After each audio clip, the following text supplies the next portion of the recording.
Quero te contar agora que Carlos Miguel, ex-goleiro do Corinthians e tratado algum tempo atrás como uma das maiores promessas da posição do goleiro no futebol brasileiro, está à disposição no mercado. A imprensa inglesa afirma que o Nottingham Forest já comunicou ao atleta de que ele não faz parte dos planos para a próxima temporada.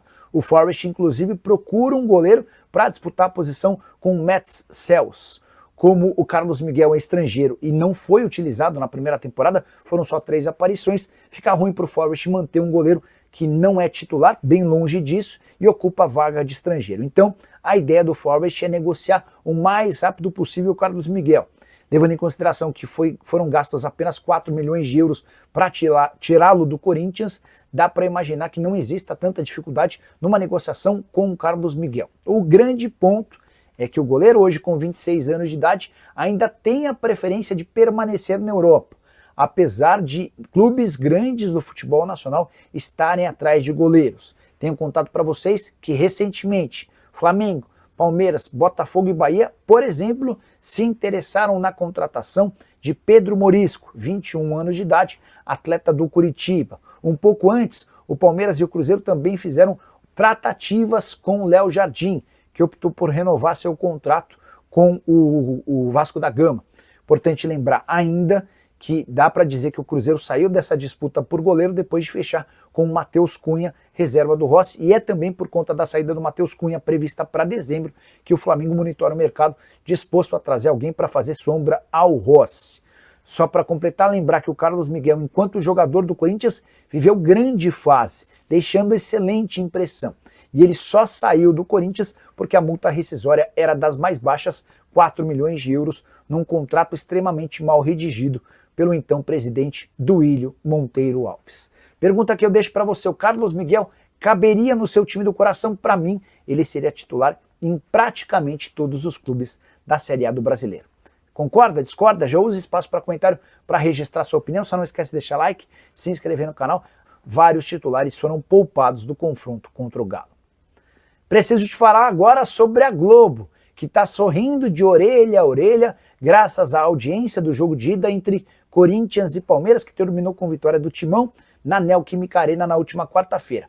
A maior audiência da Globo com o futebol em São Paulo no ano de 2025 aconteceu justamente nesse jogo. Foram 27 pontos de média, com 47% das TVs ligadas na emissora. Importante registrar que a maior audiência, essa também foi a maior audiência da Globo em uma partida de ida das oitavas de final da Copa do Brasil nos últimos 6 anos. Só para completar, em relação a isso, na próxima quarta-feira, a Globo também transmite a partida entre Palmeiras e Corinthians, jogo de volta no Allianz Parque, com a expectativa de audiência ainda maior. E aí, só para completar de vez, lembrar que esses 27 pontos de média fizeram que a Globo tivesse mais audiência com o jogo de Copa do Brasil do que, por exemplo, com o Palmeiras na Copa do Mundo de Clubes. O Verdão chegou até as quartas de final do torneio. Quero te contar agora que Carlos Miguel. Hora de falar sobre o Corinthians, que com o trio GYM nunca perdeu. Garro, Yuri Alberto e Memphis Depay têm 12 partidas juntos, desde o começo, como titulares. Com 9 vitórias e 3 empates, todas as partidas na Neoquímica Arena, aproveitamento de 83%, a última vez que o trio esteve junto na vitória por 1-0 contra o Palmeiras, na noite dessa quarta-feira, jogo de ida das oitavas de final da Copa do Brasil, gol do Memphis Depay. Curiosidade, foi só a primeira vez que o técnico Dorival Júnior pôde contar com os 3 jogadores. Só para lembrar que quando o Dorival é contratado, o Garro tinha um grave problema no joelho que o impediu de participar de boa parte do primeiro semestre, e depois foi a vez de o Yuri Alberto sofrer uma fratura na costela, que o afastou dos campos por 2 meses. Agora, com a expectativa de atuarem juntos com mais frequência, Dorival vai ganhando força para permanecer à frente do clube. Só para completar em relação ao Timão, contar que o Corinthians refez as contas em relação a participações de gols do Memphis Depay e constatou que o holandês ficou a 1 gol de alcançar a meta máxima de bônus. Ele precisaria de 30 gols para ter direito a um bônus de 6.300.000 reais. Só que, de acordo com o Corinthians, em contas feitas na manhã dessa quinta-feira, o holandês marcou 15 gols e deu 14 assistências nesse primeiro ano de contrato, ou seja, bateu 29 gols.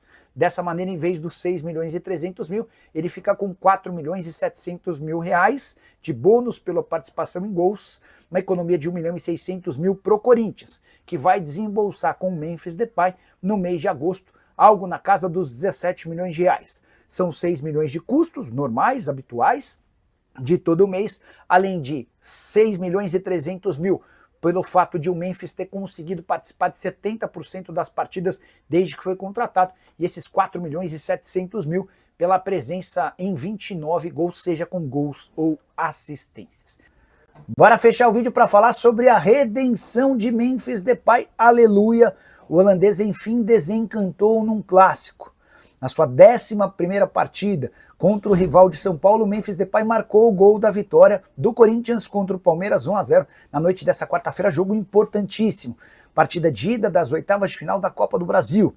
Gol que valeu a ele mais 1 milhão e 600 mil reais. Já havia contado para vocês durante o final de semana que Memphis estava a um gol ou uma assistência de bater a última meta para completar todos os bônus possíveis nesse primeiro ano de contrato. Ele chegou a 30 participações em gol, foram 15 gols marcados e 15 assistências, e ele precisava justamente desse número de 30 para faturar 6 milhões e 300 mil em bônus. Em relação a jogos, também bateu essa meta máxima ao completar 70% das partidas possíveis no primeiro ano de contrato. Isso significa que no mês de agosto o Corinthians vai precisar desembolsar com o holandês 18 milhões e 600 mil reais. São 6 milhões dos custos habituais, mais 6 milhões e 300 mil pela participação em 70% dos jogos e mais 6 milhões e 300 mil pela participação em 30 gols marcados. O torcedor do Corinthians não está nem aí com essa história, o importante era vencer o Palmeiras, e o Corinthians deixou uma boa impressão num jogo marcado por muitas confusões. Teve, por exemplo, o gol anulado do Maurício. Teve o pênalti desperdiçado pelo Yuri Alberto com boa defesa do Everton. Teve o André Ramalho salvando uma bola em cima da linha numa finalização do Giai. Enfim, um bom jogo com um recorde de público na Neoquímica Arena desde a implementação do reconhecimento facial. Presença boa de público e 3 milhões e 300 mil reais de renda. Depois da partida, Dorival Júnior já confirmou que vai poupar titulares contra o Fortaleza no fim de semana, pensando no jogo de volta no Allianz Parque. Corinthians precisa empatar ou vencer para chegar às quartas de final, última chance de título do Timão na temporada. Importante também para salvar o emprego do Dorival Júnior, alguém bastante ameaçado. Pelo lado do Palmeiras, muitas reclamações, especialmente pelo gol anulado do Maurício.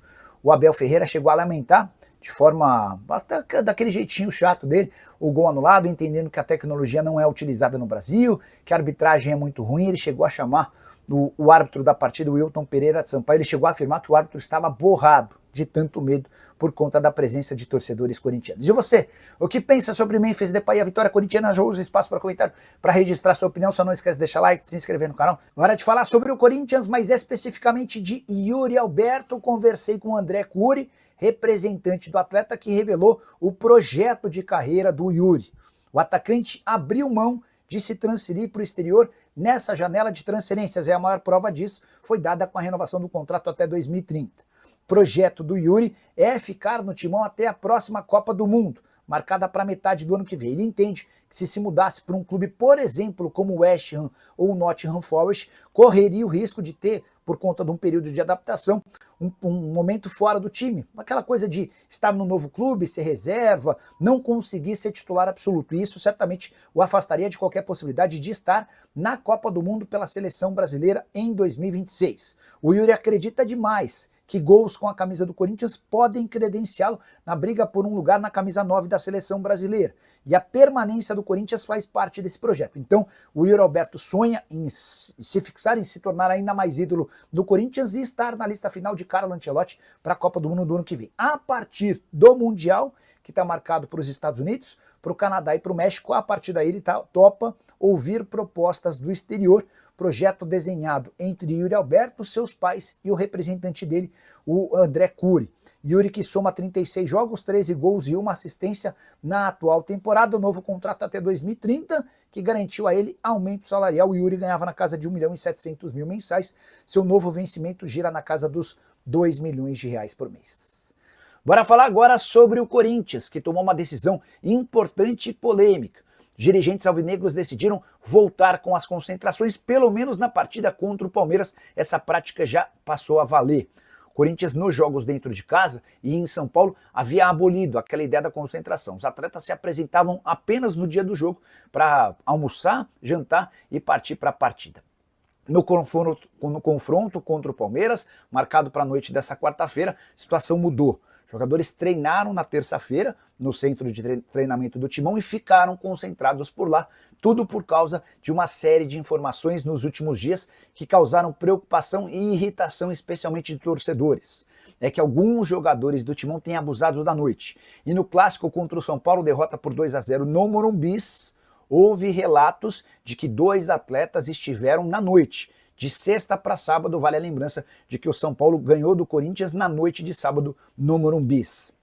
Entre os jogadores mais pressionados, mais analisados e observados pela torcida estão Memphis Depay e Carrilho. Para evitar qualquer tipo de problema, às vésperas de um jogo para lá de decisivo para o Corinthians, Timão decidiu retornar com as concentrações. A partida contra o Palmeiras vale muito. É a última chance de título na atual temporada. Vale a lembrança de que o Corinthians está fora da Sul-Americana, já havia caído na Libertadores e no Campeonato Brasileiro está super distante da ponta. Vale também o emprego de Dorival Júnior. Se o Corinthians for eliminado pelo Palmeiras na próxima quarta-feira, no jogo de volta no Allianz Parque, é grande a chance de o treinador ser demitido. Só para completar, importante lembrar que o Corinthians conseguiu um importante acordo, não foi nem na justiça, foi com a rescisão de contrato de uma empresa de segurança. Antes de ser afastado da presidência do Corinthians, o Augusto Melo prorrogou o contrato com uma empresa, fazendo com que a multa rescisória para a quebra desse contrato chegasse a 30 milhões de reais. Pois bem, o Osmar Stabile, que é o presidente interino, rescindiu o contrato com essa empresa e fez valer o acordo antigo, antes dessa prorrogação, com pagamento de multa de R$1 milhão. O Timão vai ser obrigado a ressarcir essa empresa em R$1 milhão, mas se livrou de um custo de 29 milhões. A multa total, a partir desse acordo do Augusto, girava na casa dos 30 milhões de reais. Preciso falar agora sobre o Corinthians, que conseguiu uma boa redução na sua folha salarial com apenas 3 saídas. Você vai lembrar que Igor Coronado, Alex Santana e Giovani não ficaram no Timão após o último mês. E a debandada desses 3 atletas significou uma redução de R$2.600.000 mensais. Coronado era dono do maior salário, ele tinha um custo mensal de 2 milhões. Giovani e Alex Santana ganhavam os outros 600 mil. A ideia do presidente Osmar Stabile é reutilizar essa grana para a contratação de atletas. Com esse fôlego na folha salarial, ele entende ser capaz de contratar jogadores. O grande ponto é como contratar atletas sem pagar pelos direitos econômicos. O Corinthians hoje não tem dinheiro para investir em jogadores, apesar dessa folga na folha salarial. Importante registrar ainda que o Corinthians não descarta negociar mais atletas para tentar reduzir ainda mais seu custo. Por exemplo, Palácios é um jogador que o Corinthians adoraria fazer negócio. Ele até tinha conversas com o Austin FC, mas demorou para responder. O Austin desistiu do acordo. Léo Maná é outro atleta que não faz parte dos planos. Se pintasse uma proposta pelo Félix Torres, certamente o Corinthians faria negócio. E o principal deles, Memphis Depay, cujo custo é de 6 milhões de reais por mês. Tem ainda, isso sem contar os bônus. Se pintar qualquer proposta pelo Memphis Depay, Corinthians fará negócio. Em relação a reforços, abre aspas, para o presidente interino do Timão, Osmar Stabile, não vai ter nada de loucura. Temos que trabalhar dentro da nossa possibilidade de custo baixo e alta qualidade. É difícil, mas não impossível. Para fechar o noticiário ou as notícias do Timão, contar que o clube demitiu Orlando Ribeiro do cargo de técnico do Sub-20. Diego Coelho deve ser anunciado como novo comandante. Fala pessoal, estamos aí com atualizações importantes do Corinthians. Se inscreva e ative o sininho para receber mais atualizações do Timão. Deixe seu like, que é muito importante para o crescimento do canal. Utilize o espaço aqui embaixo para registrar sua opinião. Ficamos por aqui com mais esse giro de notícias. Um abraço e até o próximo vídeo.